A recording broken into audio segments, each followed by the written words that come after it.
بسم الله الرحمن الرحيم بسم الله الرحمن الرحيم. السلام عليكم ورحمة الله وبركاته.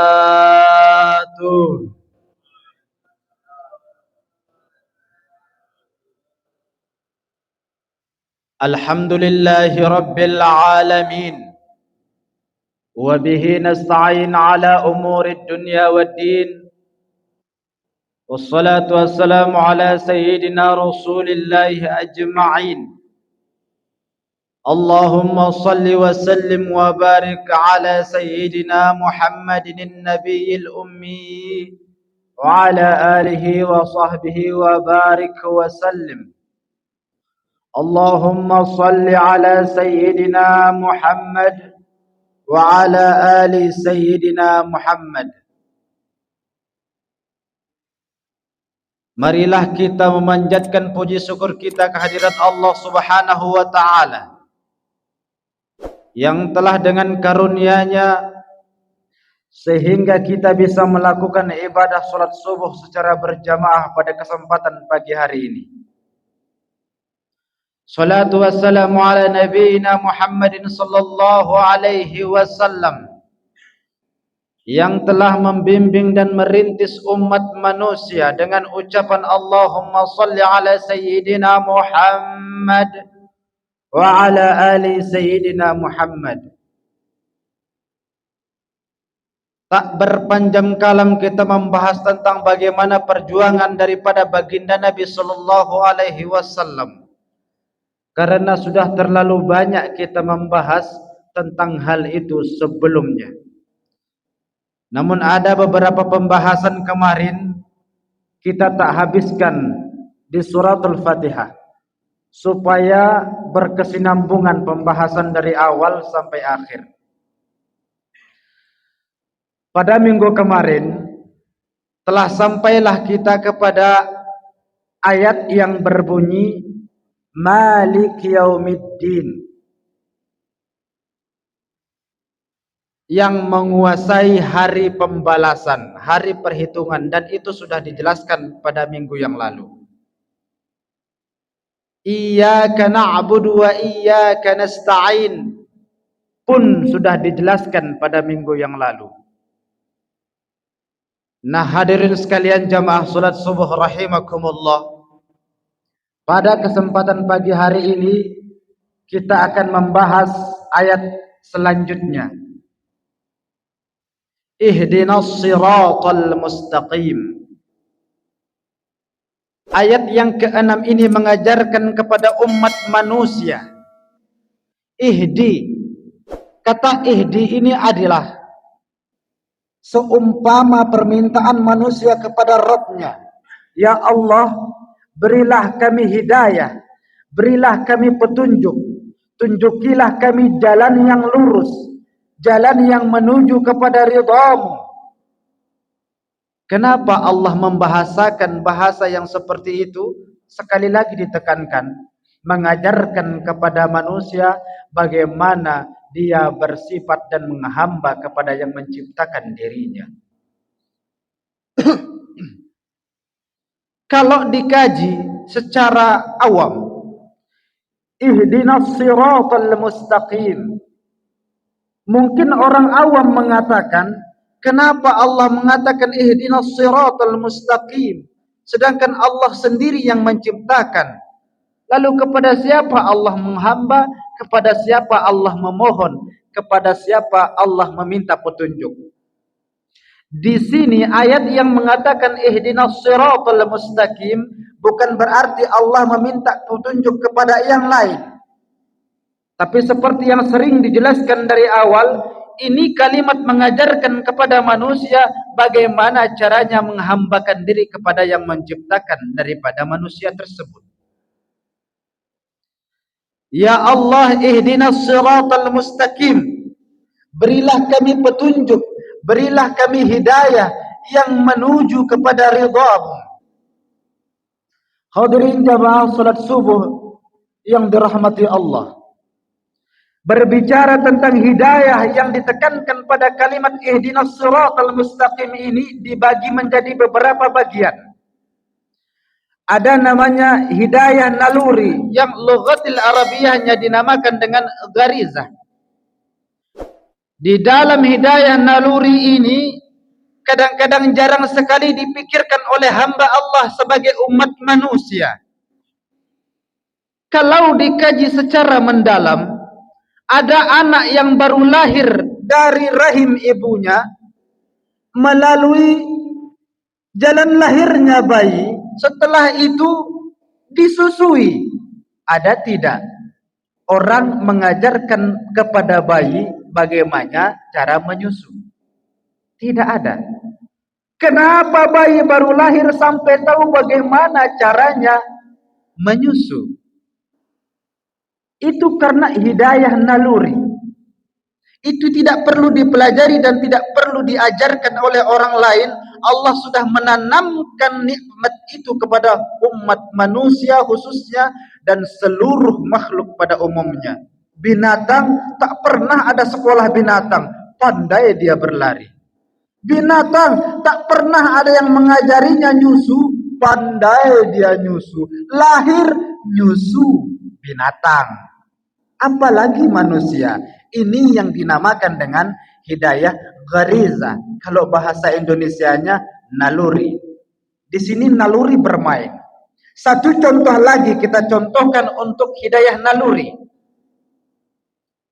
Ini bukan ngambang penjelasannya. Dalam tafsir Jalalain, coba dibaca, mau di Google ada, mau di kitab aslinya ada, mau di manapun, penjelasannya seperti ini. Seekor lebah membuat rumah, tak ada yang mengajari bagaimana dia merapikan tempatnya. Betapa indahnya rumah itu lebah. Apalagi itu yang pakai madu, yang punya madu, apa namanya, tawon. Rapi betul rumah itu tawon, sehingga sampai bisa menampung madu yang begitu banyaknya, hingga akhirnya bermanfaat bagi kita sebagai umat manusia. Apakah ada yang mengajarkan? Tidak ada. Siapa yang mengajarkan? Inilah yang dimaksud dengan hidayah naluri. Atau lughatil arabiyahnya disebut dengan gharizah. Ini hidayah yang pertama. Lalu hidayah yang kedua yang dimaksudkan di dalam ihdinas siratal mustaqim ini adalah hidayah panca indera. Loh Pak Ustadz, itu kan nikmat. Iya, nikmat itulah yang kadang-kadang kita tak paham. Itu adalah hidayahnya dari Allah. Tanpa hidayah mampu nggak kita mendapatkan nikmat? Tidak. Nikmat tidak akan mampu didapatkan oleh seluruh makhluk yang ada di dunia ini tanpa izin Allah. Makanya kita dianjurkan ketika berkata-kata, berbahasa kepada saudara dengan ucapan insya Allah. Jika Allah menghendaki, kalaupun kita merencanakan sematang mungkin, sepandai apapun kita merencanakan sesuatu yang akan kita kerjakan, kalau Allah tidak mengizinkan daripada perbuatan kita itu, maka tidak akan sampai kepada apa yang kita inginkan. Makanya dianjurkan kepada kita mengucapkan insya Allah. Kalau jika Allah menghendaki. Baik hadirin sekalian, berbicara tentang hidayah panca indera, ketika anak lahir berojol ke atas dunia, telinga langsung bisa mendengar, tahu dia bagaimana caranya bernafas, tahu dia bagaimana caranya kesakitan, dicubit sakit, nangis dia.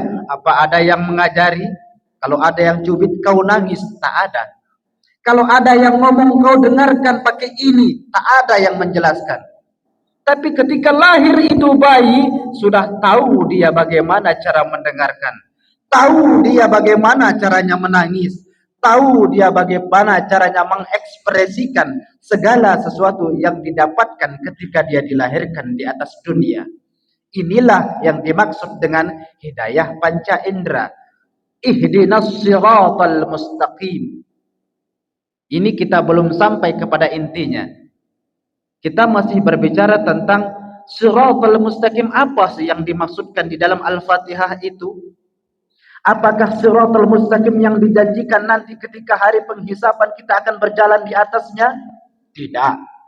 Yang dimaksud di sini adalah hidayah, nikmat Allah, jalan menuju kepada ridha Allah.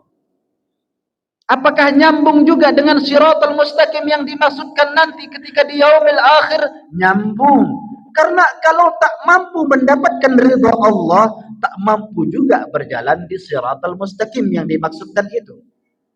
Seperti minggu kemarin sudah dijelaskan, begitu kecilnya jembatan siratal mustaqim itu, laksana satu helai rambut dibelah 7, dan tajamnya 1000 kali tajamnya jalan atau siratal mustaqim daripada tajamnya pedang di dunia ini. Cemana cara kita jalan? Jangan dibayangkan. Cukup carilah ridha Allah, mintalah petunjuk kepada Allah, Allah akan memberikan jalan. Allah tidak pelit. Ini arti daripada Ar-Rahmanir Rahim. Ar-Rahmanir Rahimnya Allah itu bukan hanya di dunia. Sampai kita mati nanti pun Rahman dan Rahimnya itu masih berlaku. Ada di neraka, dimasukkan dia ke dalam neraka karena dosa yang telah dia lakukan. Apakah mungkin dia tidak akan memperhitungkan pahala yang akan atau yang telah dilakukan di atas dunia? Diperhitungkan.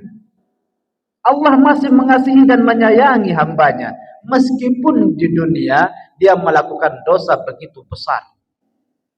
Segala dosa yang dilakukan oleh makhluk Allah, oleh manusia yang berakal pada khususnya di atas dunia ini, akan diampuni oleh Allah. Karena maafnya Allah, ampunannya Allah lebih besar daripada dosa yang kita lakukan. Illa syirku billah, kecuali dosa syirik kepada Allah. Kalau sudah menyekutukan Allah, tak ada ampun bagimu, katanya. Lawang Allah saja diduakan, kan begitu. Kepada siapa dia menghamba, coba nanti dia minta tolonglah kepada siapa dia menyembah tersebut. Nanti Allah akan, kau menyembah kepada siapa, minta pertolongan darinya. Karena dulu kau tidak menyembahku, tak akan ada yang menolongmu. Umpamanya begitulah. Makanya dijelaskan di dalam Al-Quran, segala dosa yang dilakukan oleh manusia di atas dunia akan diampuni oleh Allah. Mau sebesar apapun, illa syirku billah, kecuali syirik kepada Allah. Apa itu syirik? Beribadah, menyembah kepada selain Allah, menduakan Allah, menyekutukan Allah. Kemarin pun sudah dijelaskan yang namanya syirik ini dibagi menjadi 2. Ada namanya syirik khafi, yang terkadang kita tidak sadar bahwa kita sering melakukan hal tersebut. Mana yang dinamakan dengan syirik khafi? Riya. Beribadah hanya untuk dipuji, hanya untuk disanjung, hanya untuk dikatakan sebagai orang alim dan soleh. Kenapa dikatakan riya ini adalah syirku billah? Karena kita beribadah selain kepada Allah. Kan kita menyembah kepada Allah, Pak Ustaz, tapi innamal a'malu binniyah. Perbuatan fisiknya mungkin menyembah seperti umumnya pada yang kita lihat dalam kehidupan manusia, tapi hatinya, keinginannya untuk dipuji oleh hamba. Maka inilah yang dimaksud dengan syirik khafi. Baik, kita kembali kepada pembahasan yang kedua tadi. Hidayah panca indera. Tidak ada yang mengajarkan kepada makhluk hidup setelah dilahirkan bagaimana caranya merasakan sakit, bagaimana caranya menangis, bagaimana caranya bernafas, bagaimana caranya mendengar, bagaimana caranya menggunakan segala panca indera yang ada di dalam anggota tubuhnya. Secara spontanitas, bayi baru lahir pandai melakukan itu, pandai mengekspresikan itu. Menangis pun kadang-kadang berbunyi nada yang indah. Ada. Kenapa? Pernah mendengar bunyi bayi menangis nadanya indah sekali? Ada itu. Ada yang mengajari? Enggak ada. Dari mana datangnya pengetahuan itu? Dari Allah Subhanahu wa ta'ala. Itu tak perlu dipelajari. Inilah yang dimaksud dengan hidayah panca indera atau nikmat hidayah panca indera. Lalu hidayah yang ketiga yang dimaksudkan di dalam kandungan ihdinas siratal mustaqim, supaya kita tahu apa sih ihdinas siratal mustaqim. Jangan ketika di dalam surat kita pandai mengucapkan alhamdulillahirabbil alamin arrahmanir rahim maliki yaumiddin iyyaka na'budu wa iyyaka nasta'in ihdinas siratal mustaqim, sedangkan kita sendiri tak tahu apa yang kita minta kepada Allah, apa yang kita tujukan, apa yang kita maksudkan.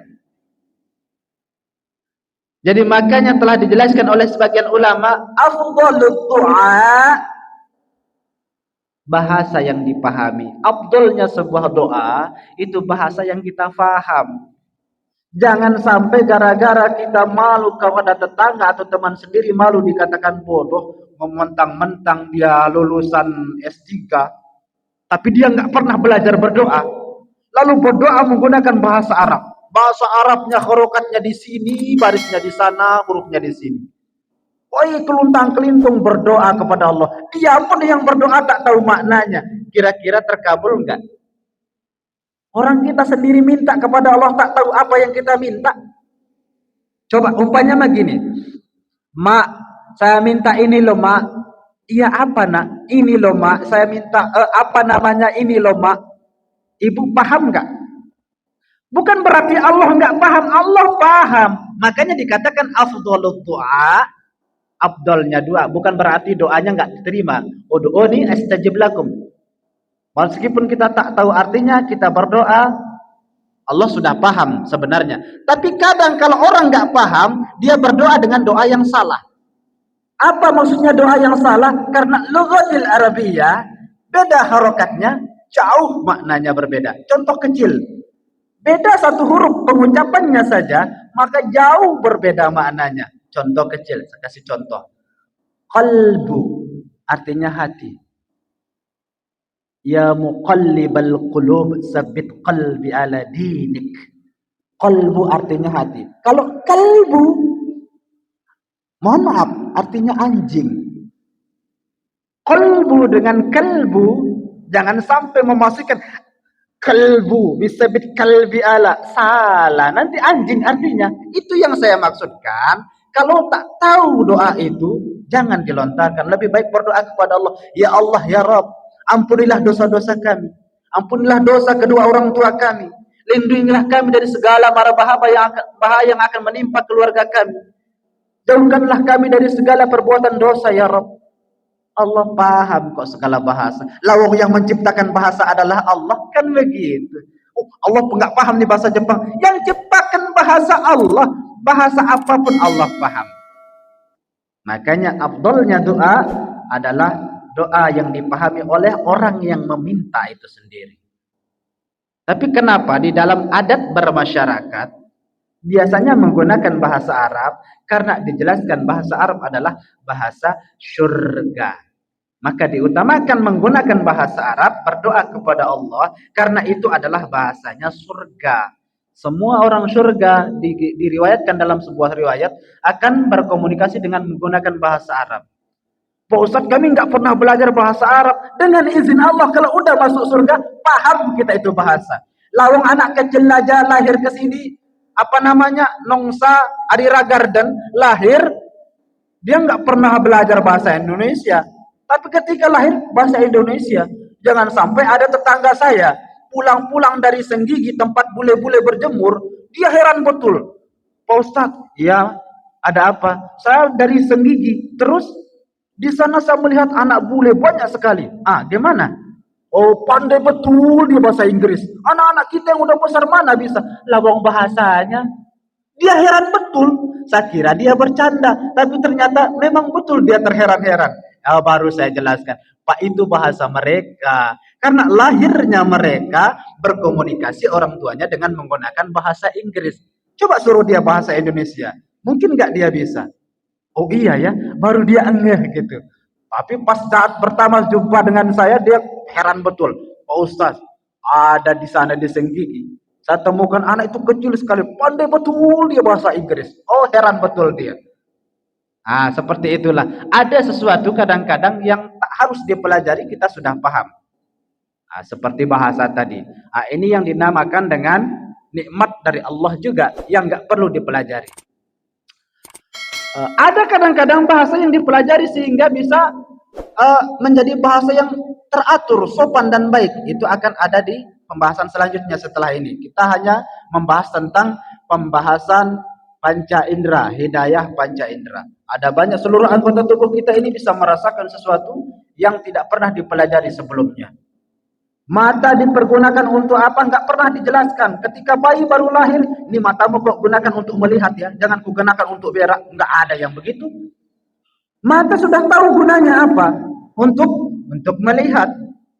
Oleh sebab itu anak kecil yang baru lahir ke atas dunia tidak ada menggunakan hidung untuk kentut. Kenapa? Karena udah tahu kodratnya. Kentut dari mana, nafas dari mana. Maka kalau angin keluar dari hidung namanya nafas, keluar dari bawah namanya kentut. Udah tahu dia. Jadi nggak perlu dijelaskan, nanti kau berak nggak usah. Nggak perlu dijelaskan. Inilah yang dimaksud dengan hidayah panca indera. Ini yang ketiga. Isi kandungan daripada ihdinas shiratal mustaqim.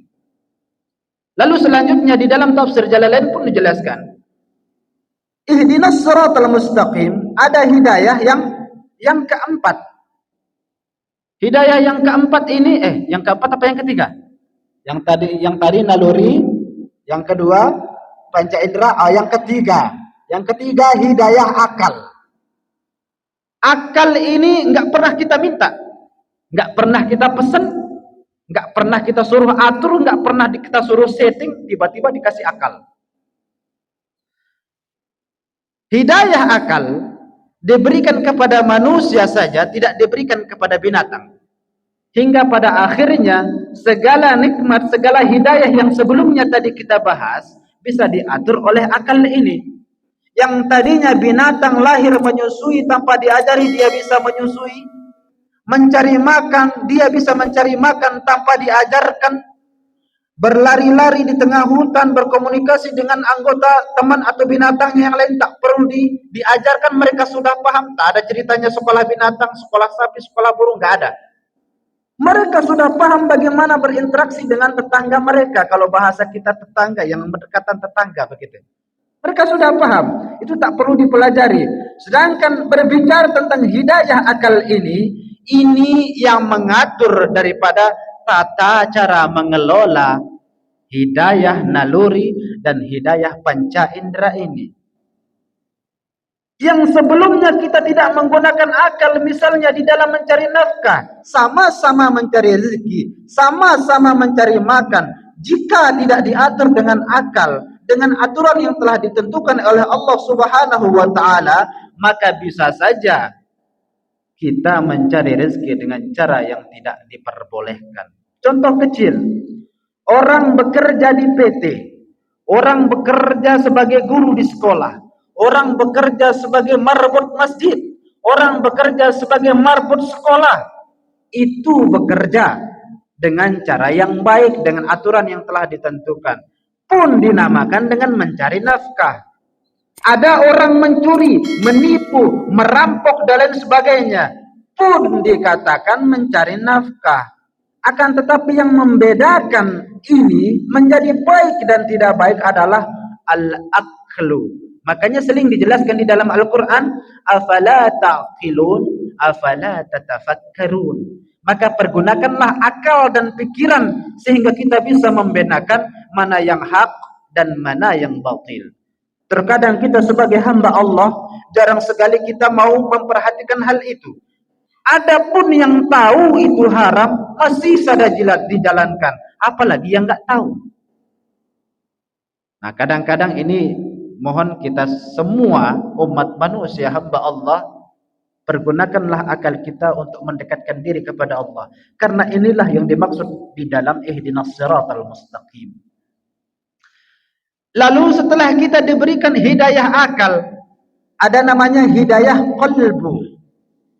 Yang keempat adalah hidayah qalbu.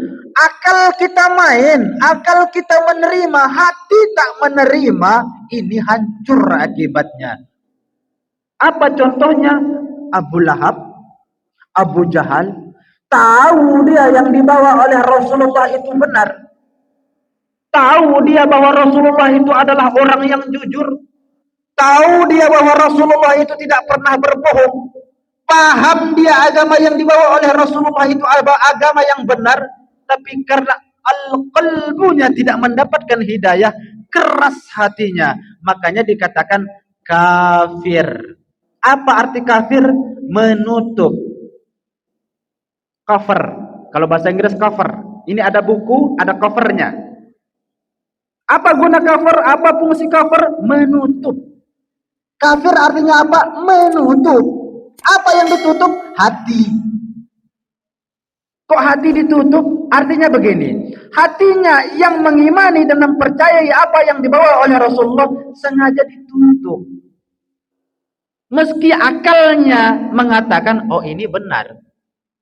Dalam sebuah kisah dijelaskan, Abu Lahab dan Abu Jahal ini berbicara kepada kaum Quraisy pada waktu itu. Dia mengatakan, kalau kita ikut kepada ajaran itu Muhammad, hancur wibawa kita. Siapa lagi yang hormat kepada kita? Siapa lagi yang akan membuat kita menjadi kepala suku? Dengan alasan itu dia tidak mau beriman kepada agama yang dibawa oleh baginda Nabi Shallallahu Alaihi Wasallam. Makanya dikatakan kafir. Dengan alasan itu juga iblis dilemparkan daripada surga. Dia tahu itu perintah Allah yang merintah, yang menciptakan dia. Tapi karena kesombongan yang ada di dalam hatinya, dia mengatakan, ngapain aneh sujud kepada si Adam?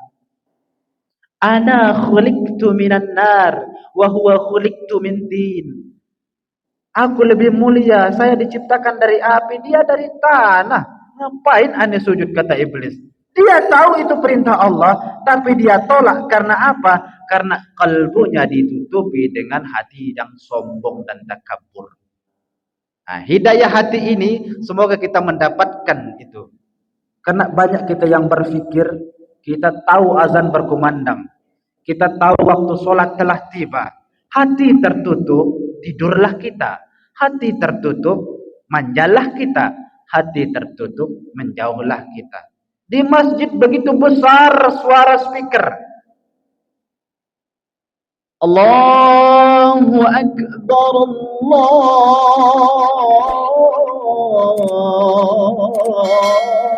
Akbar. Dipanggil kita. Sebentar dulu lah, sedikit lagi pekerjaan saya. Ini baru selesai sebentar lagi. Lagi azan berkumandang. Allahu Akbar, Allahu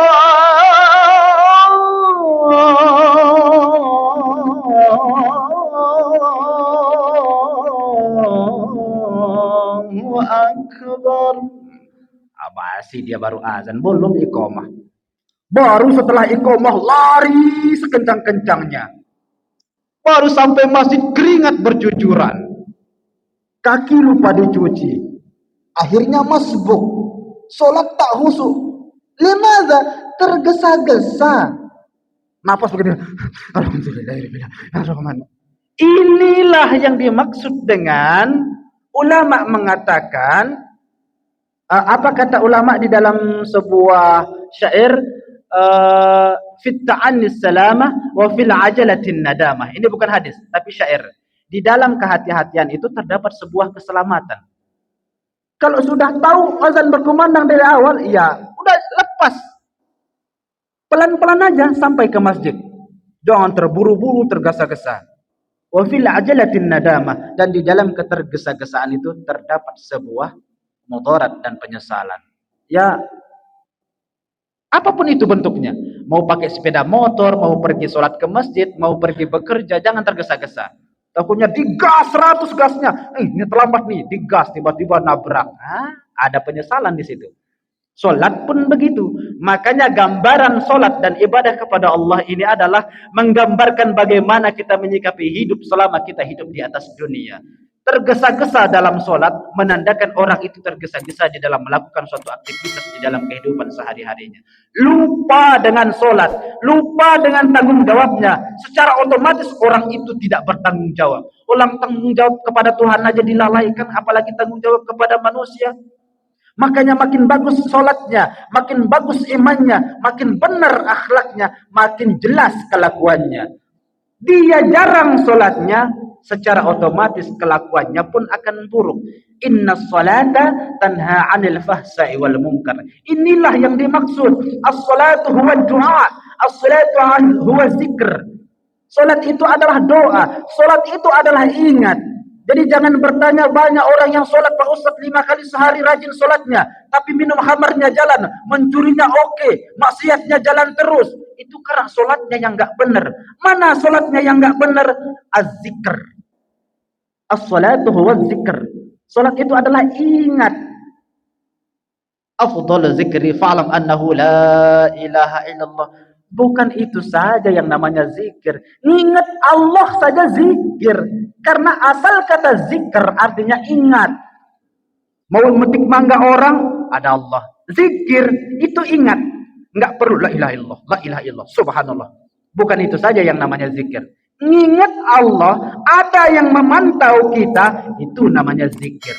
Makanya hati yang selalu mengingat Allah akan jauh dari segala maksiat yang akan dilakukan di atas dunia. Ini baru ihdinas siratal mustaqim. Belum kita sampai ke ayat yang ketujuh. Hidayah qalbu yang diberikan kepada umat manusia. Tidak semua diberikan dengan baik. Apa iya? Tidak. Semua tidak dipilih-pilih oleh Allah. Semua dikasih. Tinggal kita yang menerima, mau enggak merasakan itu hidayah.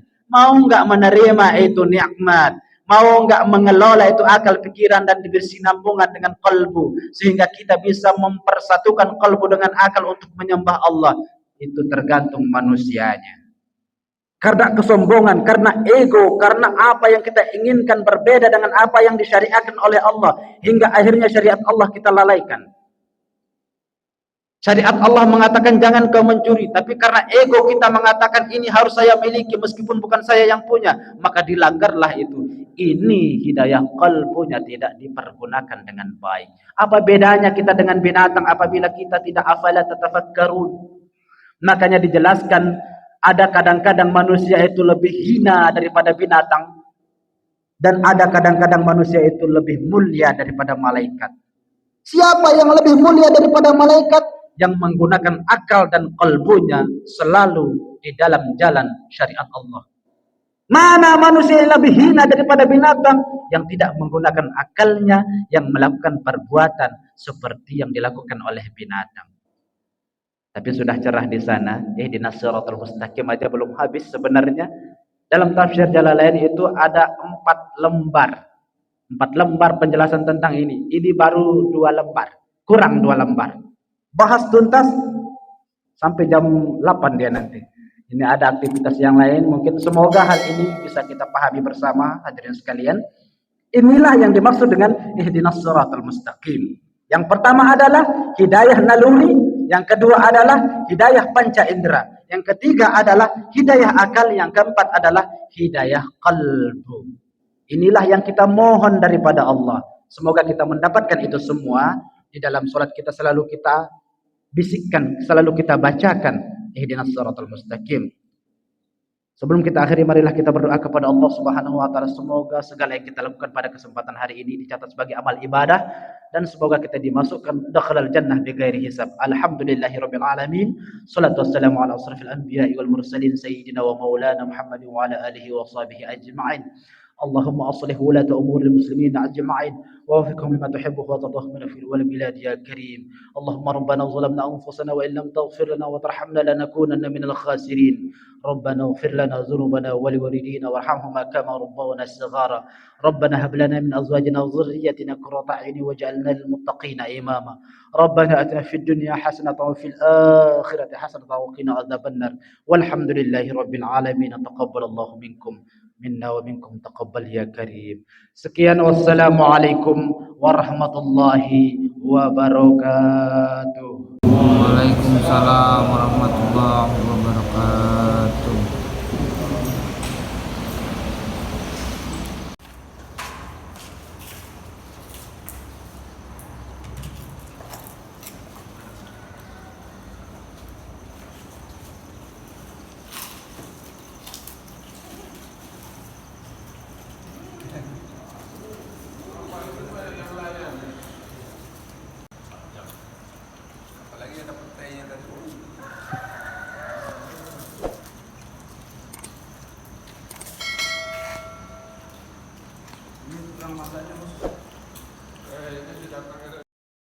Sadaqallahul azim.